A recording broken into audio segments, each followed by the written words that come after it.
Hello and welcome back to This Gen. We're so excited that you're here, and I'm so excited because I have a fun friend with me today. I have Miss Cybil. How are you, chica? I'm amazing. Super excited that I get to be on this. I think this is such a cool ministry, and I'm really excited just for our conversation.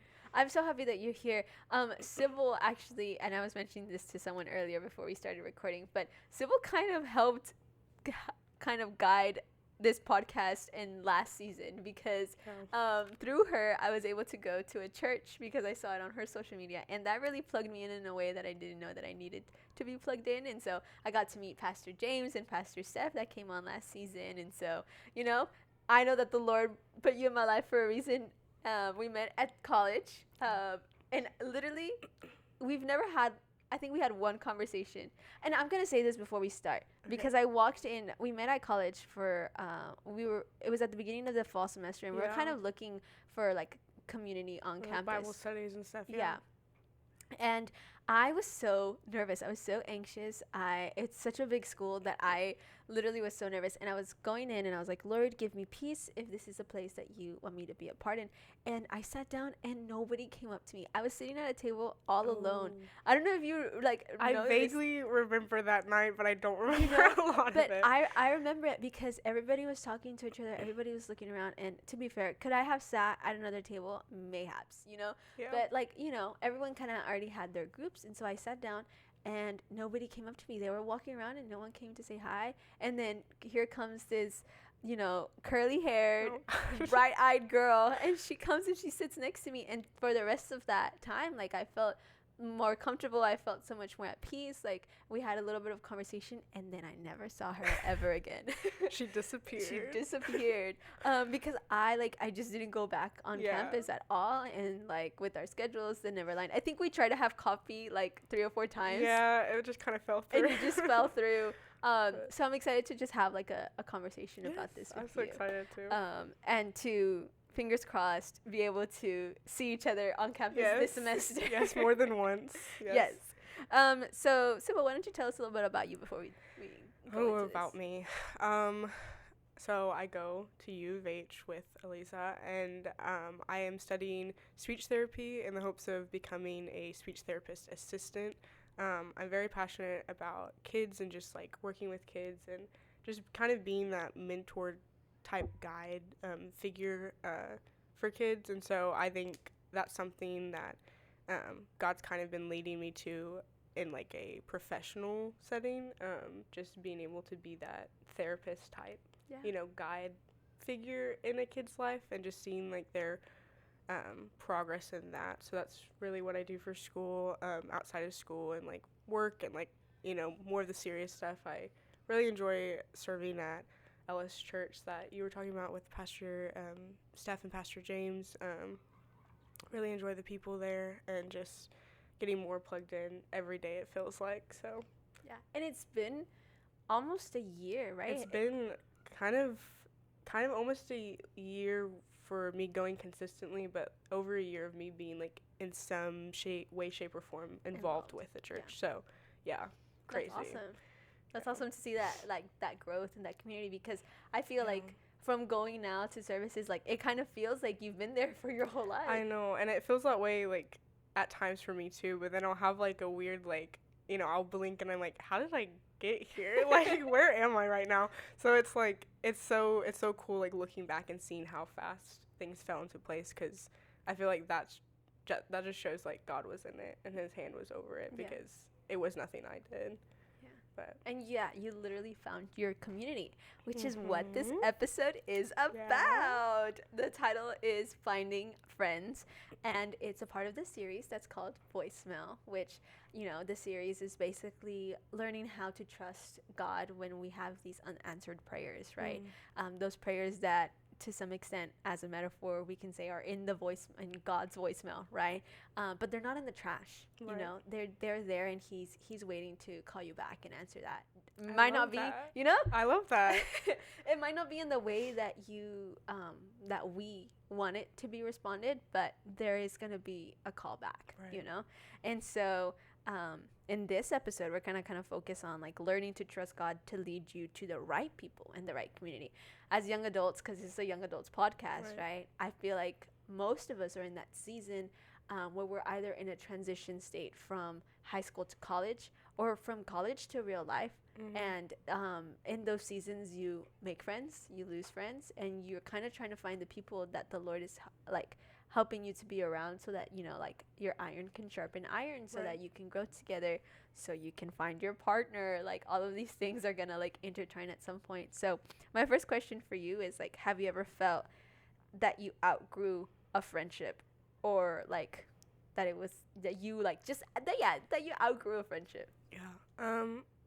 I feel like everybody kind of goes through that at some point, whether it's just because like your kids and like junior high hits and you're like, I don't really vibe with this person anymore. It's just kind of something people experience. But I can't say there was like a specific like falling out, or like, you know, a friendship that was so like vividly like an outgrowing. It was more just like it was for a specific time and a place, and then like, you know, we went separate ways, or, you know, we made other friends, and it reinforces the truth that, like, you know, there's a season for everything. It says that in like Ecclesiastes, like there's a season for everything, and the same goes for friendships. So it's like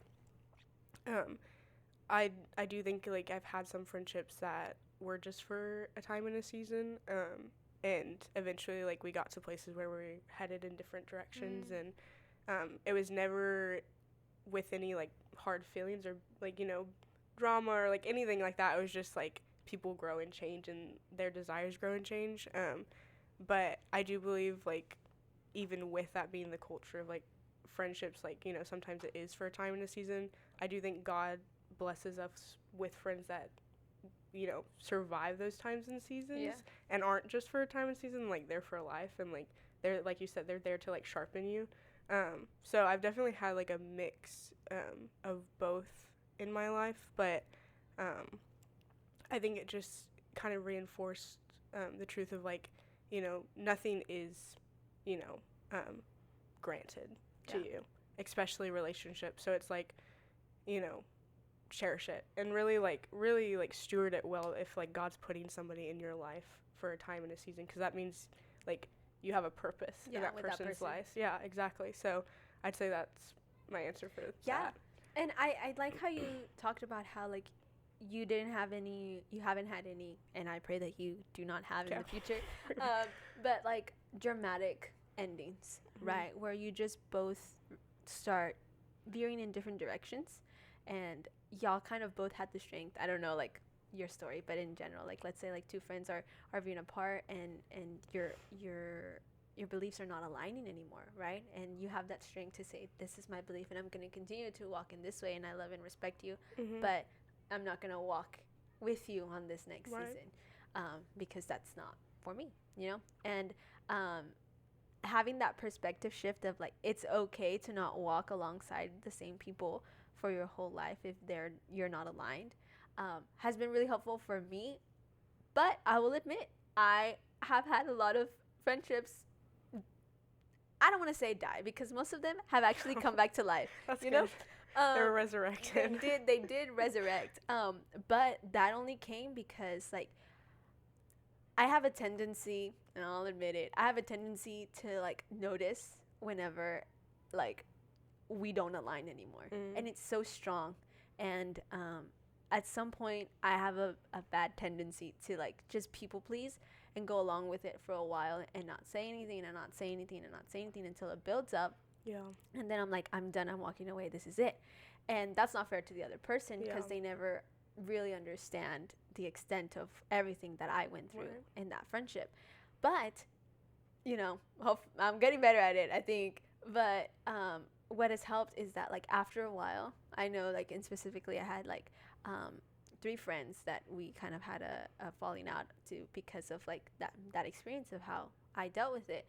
But a year later, one of them was getting married, another one, like they were all doing life and doing it so well, and I was like, man, I feel bad that because of the way that I reacted to the separation of like directions, because we were all going in different directions now, And so I reached out and I was like, hey, I'm sorry because I know we both said things that were hurtful and I might have taken it harder than you meant it. But I also want to apologize because I said hurtful things to you as well. And now, again, resurrected. Like, Yeah. and I think that looking at it and knowing that you can walk in peace with people, even if you don't align with them anymore, Right. is really important. And it's interesting that like it uses like the outgrown grow a relationship, like that kind of like plant analogy, because like God can prune friendships. Yeah. So it's like you said, like he might prune a branch for a season, but it can still regrow. You know, like you can still have that relationship. It might look different, but I'm for sure it would be healthier. That was good. That was good, Cybil. That was good. I just like I love just like that, like the pruning like plant like analogy talk, like because I feel like it can go with so much. Like it really does dip into a lot of different topics. But I think too, like you mentioned, you know, having friends that are like going in different directions and kind of having to set those boundaries and it like I was always kind of like taught as like circles of influence. Yeah. Did you ever like hear about like how like you have these circles that like represent your life and like the social spheres you're a part of, and the biggest circle is just kind of like all the people you know ever kind of thing, just like acquaintances, strangers, kind of just like everyone is kind of grouped into the circle. But the smaller the circles get, the closer it like gets to like you being influenced by these people. And so I always just you know was taught like by like my parents and that like you can have circles with people in it that are your friends, but still have those boundaries and still have those like we are kind of going in different directions, but I believe like God's given to me as a friend, and you know like if anything I want to be a good influence in your life, but not so much you're influencing my walk in my life. But then like your core circle, your smallest circle are the people that like you're like no like these people like they're influencing me for good, hopefully, you know, like for good, hopefully, because I've like let them into that inner circle. I think people tend to think in such like black and white terms when it comes to relationships of like either you're friends or you're not, either you're best friends or you're nothing at all. Yes. And I'm like, that's not really biblical and it's not really like healthy. I would say it's pretty toxic to be like either we're best friends like all or nothing. And I'm like, there are tons of people in my life that I would say they're not my best friend, but I still think they add a value to my life in some way. Yeah. So just realizing like, yeah, like it is sometimes just for a time and a season. And it's always for a reason too. It's always for a purpose. That's good. I literally love the circle analogy, and I use it all of the time. But I will say, I think I'm like a logistical person a lot. So I like to over-explain, you know, and my therapist has told me that like that's something that is a symptom of anxiety, right? Oh. I like overanalyze and I over-explain myself kind of to compensate for like what people think and stuff like that, because I want them so badly to understand why I'm making this decision. Right. However, I see this inner circle thing all the time, and there are seasons where you, like you said, like you set that boundary, and then you're like, I still want you to be in my life, but I need you in a different circle. Yeah. You know? My problem is, recently, I told a person that they needed to shift in the circle. And then they didn't need to know that, you know? And I think that that's something that sometimes we can make we can recognize that this person needs to shift into a different space. But there are things that don't need to be said throughout that transition, you know? Because then it becomes hurtful. Then it plants like bad seeds of how you act and how you treat them and stuff like that, because then they just leave confused. Yeah, because nobody wants to be told, yeah, buddy, you're getting pushed to the outer circle, you know? now. Like, it just kind of goes without saying, like you're saying. But, yeah. You know? Because I wanted so badly. Like, I was literally, like, I was struggling. I was getting anxiety from thinking of interacting with this friend. I was getting anxiety from, like, hanging out with them because I knew that I had to have a conversation, or I needed to start taking a step back, and I didn't want to do that because I love this friend so much. But our lives were just going in different directions, like completely. Like there was nothing in common anymore, and I was just like, I still love this person, but how can I how can I navigate this, you know? And my over explanation, which is like, hey, I love you.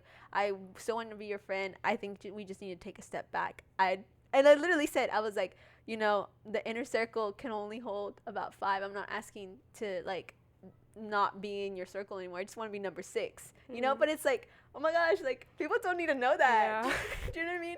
And Yeah. so I think about the other time too, because it's like we are getting this information, we're getting these tips on how to navigate friendships and how to navigate life and stuff like that. But sometimes you just have to know that information and walk with it. Yeah. Versus like. Yeah. Sometimes it's just information for you and God. There we go. Yeah. Doesn't need to be shared with anybody else. Yeah. Yeah. And I think too, like, something he's been teaching me a lot recently is just like part of relationships and friendships is like loving people for who they are and where they're at. And like I think again it kind of goes with that like black and white all or nothing mentality of like, okay, like I want to be friends with this person, and so I start like kind of putting this expectation of like what type of friend they're gonna be and what all like kind of like I'm gonna get out of this like friendship or relationship and stuff. But it, like that kills any kind of friendship that like God had like planned for that person, because you're throwing this weight of expectation on them. And I think it's unfair because we tend to have a little unrealistic expectations and idealized expectations on like for people. And so just really been like learning like no, like just like love them for who they are and take like whatever they're able to give. Like don't hope for more if like they're not giving it. Just love them for where they're at, and you don't have to, you know, they don't have to be your all or nothing. They don't have to be all these different things. They can just be themselves, and you can still like find value in that. Because at the center of it, we have like the best friend ever. His name is Jesus. If you've met him, he's pretty cool. Yeah, he's pretty cool. I don't know. And like once you kind of spend time and realize that that's the best friend that you can have, then you kind of stop placing expectations on humans. Right, yeah. You know? Yeah. Because they're not going to live up to Jesus. No. Jesus is and they don't, like, it's so unhealthy to have them on that pedestal in the first place. It's not loving. It's not caring. Like, if you truly, like, care for that person, don't put them on a pedestal. Like, truly, because they're just going to fall from it, and then you'll get hurt, and, like, that whole, you know, cycle. But I've talked about it a million times. But people are going to disappoint you. And I've been told that a lot, literally in the past month. I'm going to disappoint you. I'm going to disappoint you. Like, and I'm like, why are you telling me, like, different people actually, like, telling me, like, hey, like, I'm going to disappoint you at some point. Like, you know, I'm sorry, because one day I'm going to disappoint you. And it's just like, and then people are disappointing me also in that month, you know, but it's like, it's true. Yeah. Once you, like, set in with the fact that people will disappoint you, then you just need to take that next step of being like, okay, I'm going to love them and forgive them because that's what Jesus did for me. And then we get moving forward, you know? Yeah. And I feel like, too, like, disappoint, like, it's a strong word. You're like, oh, disappointed, you know? Yes. But it's like, no, just realizing that, like, everyone's fallen short there we go, of the glory of God, you know? It's not even like a, like, oh, like, you disappointed me. At least, like, you weren't perfect kind of thing. It was more so like, no, I'm recognizing you as, like, a sister in Christ who also struggles, who also sins just like I do, and needs grace just like I do. Yeah. So why would I keep that from you by building you up to be this, like, God, basically, that you're not? Yeah. Like, I wouldn't want that done to me, so I'm not going to do that to you. So, yeah, it's just, like, it's really just, like, you know, you kind of have to live through the disappointment initially to get to the grace part where it's like, oh, no. Like, I just have to, like, see them the way that they actually are and, like, love them for who that is. I love that. That was really good. Well, I guess the next question that I have for you is, what's been the hardest part about trusting God with your community? Oh, you know, I feel like it's the same answer for just trusting God with anything, and we kind of touched on it earlier. It's just expectations. Like, I feel like expectations can really, like, kill faith sometimes, because we have, like, we have ideas of, like, how our life should go or, like, what things should look like, and the second it doesn't line up with that, we start panicking, right? Like, we start being like, oh, like, this is not, like, what I wanted, we start doubting God and his goodness and, like, all these different things, at least in my experience. And so I think really just, like the hardest part about trusting is like having kind of like expectations for like what I want my community to look like, that, spoiler alert, wasn't what he had in store, was not what he had planned. But it almost like those expectations almost kept me from getting to experience the community he had for me. And so we can go into a little story time on how I found that community. And it actually starts with U of H. So go Cougs. Go Cougs. So it was, you know, like just like the beginning of last year, right? Just graduating, just like getting into all this like college preparation, like really just like it's all like that like season of life is all just forward focused. Like you're just like, okay, what is my future gonna look like?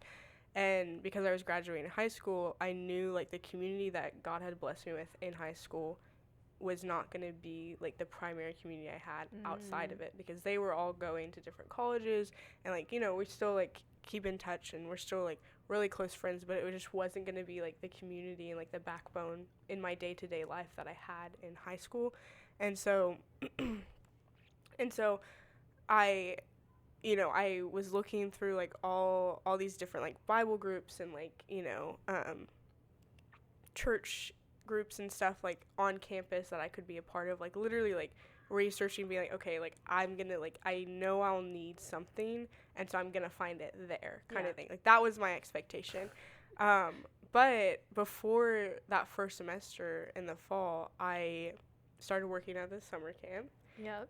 Shout out Victory Camp. I love you. Started working at this summer camp, and I went in with the expectation of it just being a summer job to save money for college. Okay, like this was my thought. Like, save money for college comes, find community, get plugged in, have roots, all of that, like just planning everything out.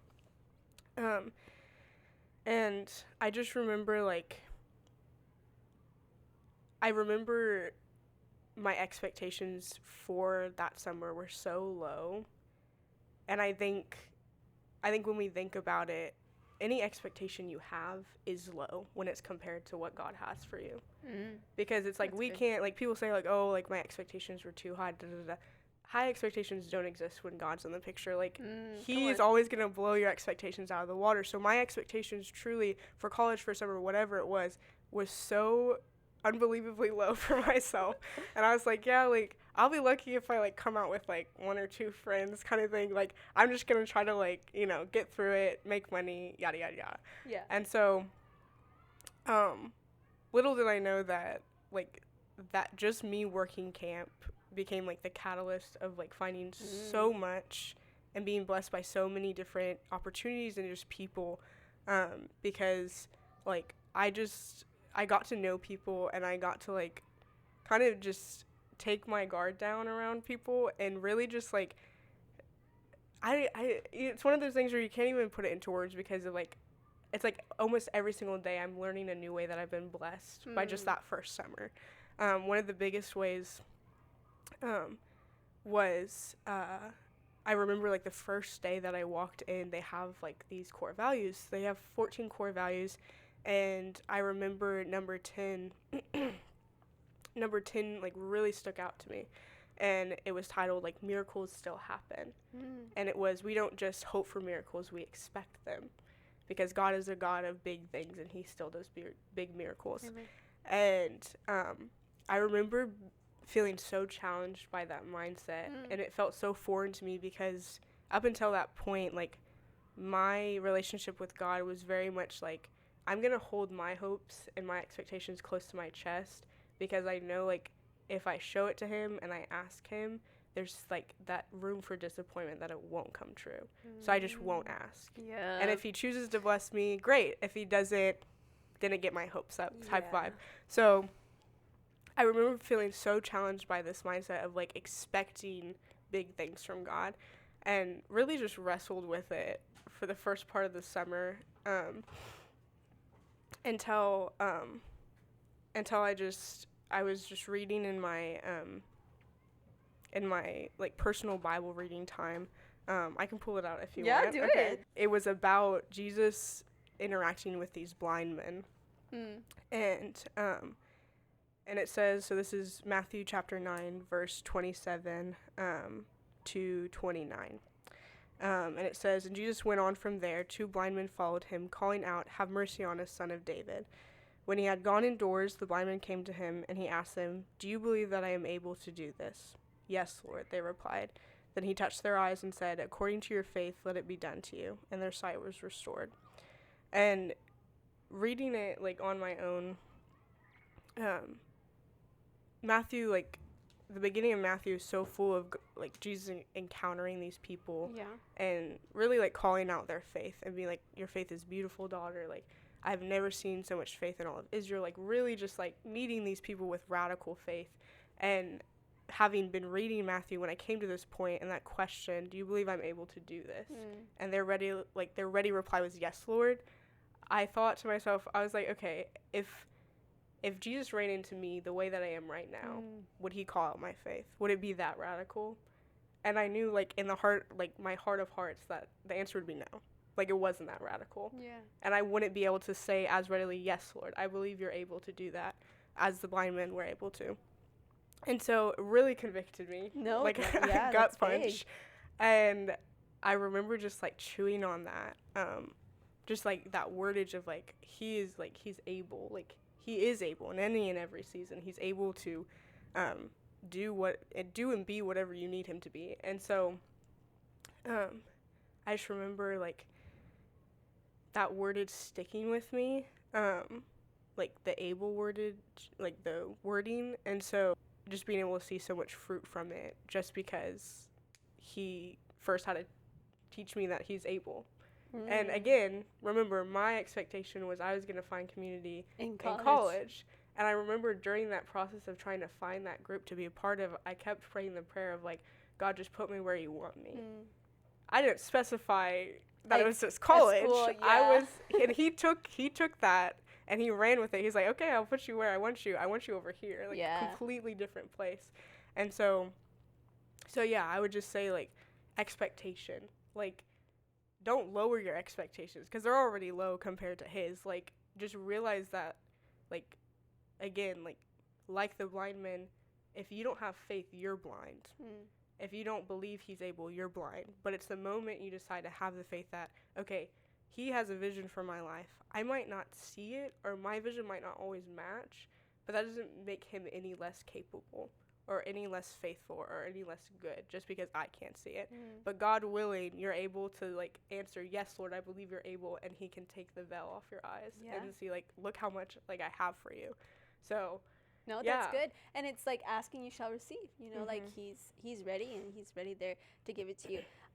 Just a year ago, almost, I think the music video came out in November, but we started recording October 9th. And the artist that we were recording for, he was like, it was his first music video ever, and he was like, "I was told at a very young age this phrase, and it stuck with me," and he just kept thinking about it the whole time that we were filming. And he was like, it says in Spanish, it's like, "Dios cumple sueños," and it's like, God, like, will grant you the desires of your heart, like, will grant your wishes. And it's like, sometimes, like, we think about that and we're just like, "Oh, I wish for a car, I wish for, like," you know, and it's like, that's not how it works. But it's like, whenever you have a longing for something, like for a community or for serving him, or, like, he's working in that, and like, if you have that faith, like you said, of, like, being committed and knowing, like, you kept praying, you couldn't find a group, you kept praying, and you kept saying, like, "Just put me where you want me, just put me where you want me, just put me where you want me," and he put you where he wanted you. It wasn't the answer you were expecting, but he put you where he wanted you because his way was better, you know? And I think that, for me, the hardest part of trusting God with my community is, like, I myself just have trust issues with everyone. And so, like, trusting God to protect me while I become vulnerable with people, while I get to know people, while I, like, you know, like, how do you get on the next level of a friendship? You sit and you have real conversations, and that kind of requires you to get past that, "Hey, God bless you," like, "Oh, how was your day? It was good. That's so awesome." Like, you know, like it requires you to go in and be like, hey, can I pray for you over something? Or I need prayer over this. Or, hey, you know what? Like, I'm actually struggling with this right now. And, like, being vulnerable about those things. And obviously, like, it doesn't have to be serious all of the time, but that's a layer that's required of, like, moving into, like, deep connections. And that scares me. Yeah. You know? I mean, it's the same with God. Like, we show trust and dependence on Him when we come to Him with those things. It's when we're trying to fix it on our own. Speaking from experience. Yeah. So when we try to fix it on our own, that it's like shoving Him away and being like, no, it's fine. Like, I got it. Same thing, like, with friends. Like you're saying, you have to, like, in the same way, kind of bring them things and be like, look, I'm trusting you. I might be white knuckling it and might be like grimacing the whole time, but like show me that you're trustworthy. We do that to friends, and I would dare to even say we do that to God. Like, even when, like, the most faithful people, the most people that, like, have the most trust and seem like surrender comes the easiest to them, they're still white knuckling. Yeah. They're still like, okay, God, like, I know you're faithful. I need you to, like, show me that again. And He honors that. Yeah. Like, He's not like, how dare you? You know? Like, doubt does not scare Him. So He's like, I'm so glad you've come to me with this. I'm so glad you're being open and, like, honest and vulnerable with me, because, again, He loves to show up. He loves to be a big God who does big things. Come on. Yeah. Yeah, come on. What has helped you stay hopeful when you feel isolated and unseen? Honestly, I think feeling unseen, or, like, you know, kind of like the way you worded that question, I was like, oh yeah, I can relate. So, like, having those seasons where I'm like, I don't feel, you know, seen for, like, what I can offer, or, like, who I am, or, like, whatever it may be. And so thinking about it, like, I think those feelings can definitely, like, come in waves. Like, some days you feel it so much, like, it's excruciating, and then other days it's like, I don't really feel that way. Like, life's great, you know? And so I think for me, like, because it can be so inconsistent, I've made such a big habit of, like, writing down those God moments, and, like, the times where He's shown up, or He's answered a prayer, He's pulled through. Because everyone has them. Like, if you're living and you're walking with God, like, you cannot tell me there hasn't been a moment. Yeah, there's not a moment where He's been trying to communicate with you, or He's done something in your life. So just, like, writing those moments down and, like, building those Ebenezers, like how it says in the Bible, like the stone of help, and they built them as, like, monuments of, like, hey, like, to tell your kids, like, this is what God did, like, this is when He pulled through. And so, like, building Ebenezers, writing stuff down. So I, like, me with, like, my goldfish brain, I can, like, go back and remember, oh no, like, God's always been faithful. Like, I just forget, and I start despairing, and I start, like, being silly and, like, thinking, yeah, but He's not gonna pull through this time. Like, come on now. Like, He will. So I think in those times, just really, like, going back, reading, remembering, but also preaching truth to myself. I think it's just, like, you know, head knowledge and heart knowledge. Like, they talk about, like, your head knowledge is, like, you know the right answers, you've been in church, you know, like, the church answer, quote unquote. But heart knowledge is, like, but what do you believe? Do you believe the right answers? Are you, like, preaching that truth to yourself? Because it's one thing to know truth, it's a completely different thing to believe it and, like, have faith for it. So, like, almost every day I have to re-preach truth to myself. And, like, remind myself, oh, so that's not true whatsoever. That thought, not glorifying to God. I gotta, like, you know, take that captive. So it's, like, really just, I think, being intentional about retraining your brain and reminding yourself and, like, acknowledging, okay, these are my kind of, like, pitfalls. These are the things that kind of get me feeling isolated or unseen. But I know that's not true because, first of all, I have a God who sees me, Elroy, one of my favorite names of God. But also, like, He has given me a community, and He has fulfilled these, like, prayers, and He has, like, given me people who do see me, and, like, giving me work to do that makes me feel fulfilled. So it's like when you start talking yourself through it, when you start writing it down, you're like, wait, no, I have a lot to be thankful for, and I have a lot that is so contrary to the lie that the enemy's trying to feed me right now. So I'd say those are my two biggest ways. I feel like that's super realistic, because at some point we kind of want this we're in the microwave generation, right? We want everything Yeah. right now, right here, and we want something that's pretty and like cookie cut. And this is the answer for you not to suffer through this anymore. But the reality is, the answer is you have to wake up every day And choose it. and and kind of fight, because we're in a spiritual battle. And I'm choosing to feed myself with truth right now, because I woke up this morning and I don't believe that I feel seen. I don't believe that I gotta, it sounds like a burden, but it's like, not force yourself, but you're training yourself, to be strengthened. Like, that's why you go to the gym. That's why you take music classes. That's why you take cooking classes, like, because you want to do something well. And if you want to learn to trust the Lord, then you have to train to trust, But while you were talking about your experience, I was thinking about the song Always on Time. Yes. And I just love that song. This month, I just kind of fell in love with that song. I took a break from like serving for a little bit, just to like refresh and like restore my cup, so that I wasn't pouring from an empty a cup. And that song had been on replay, and funnily enough, whenever I came back from my break, we had never sung it at church, and then we like started singing it back to back on weekends. But this part of this song, it says, it's the second verse, and it's like, I remember when you carried when I couldn't take a step, and then it goes even further. It says like, and I remember how you loved me when I couldn't love myself. And it's like, man, like, we are struggling so much to that extent, to where we can't even love ourselves.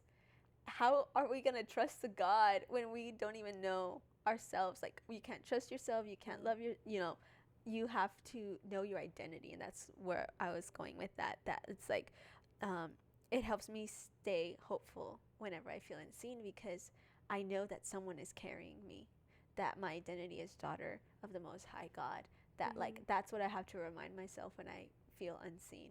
That if I'm feeling underappreciated, that I'm feeling that they're not recognizing everything that I'm doing for them, and then it's like, no, girl, clock it. Like, you don't need to be seen for those things. The only things that you need to be seen for is, are you a good and faithful servant?